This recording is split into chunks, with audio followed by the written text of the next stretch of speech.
দীর্ঘদিন যাবৎ পর্যন্ত গ্যাস্ট্রিক জনিত রোগে ভুগতেছেন চলচ্চিত্র জগতের নায়িকা মাহিয়া মাহি। তার অতিরিক্ত গ্যাস্ট্রিকের কারণে কোনো রকমে তার পায়খানা হচ্ছে না। সে 8 থেকে 9 বার টয়লেটে যায়, একবার যায় পায়খানা করতে, একবার যায় হাঁটতে, কিন্তু কোনো রকম তার পায়খানা হচ্ছে না।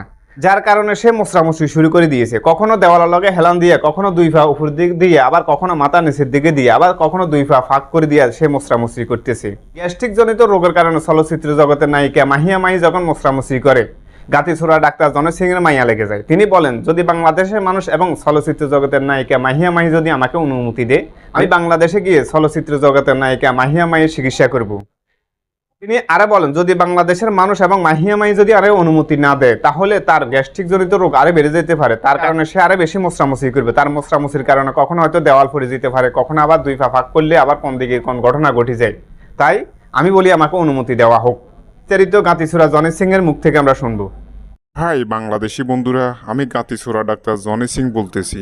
তোমাদের বাংলাদেশের চলচ্চিত্র জগতের নায়িকা মাহিয়া মাহি গ্যাস্ট্রিক জনিত রোগের কারণে মুছরামুছি শুরু করে দিয়েছে। সেটা দেখে আমার অত্যন্ত মায়া লেগেছে। তাই তোমরা যদি আমাকে অনুমতি দেও এবং চলচ্চিত্র জগতের নায়িকা মাহিয়া মাহি যদি আমাকে অনুমতি দেয়, তাহলে আমি বাংলাদেশে যাব। বাংলাদেশে গিয়ে তার মুছরামুছি রোগের চিকিৎসা করব। যদি তোমরা অনুমতি না দাও, তাহলে সে যে হারে মোছরামুছি শুরু করে দিয়েছে, তাতে তোমাদের বাংলাদেশের ভারসাম্যটি নষ্ট হয়ে যেতে পারে। এটি গাতিছড়া ডাক্তার জনি সিং।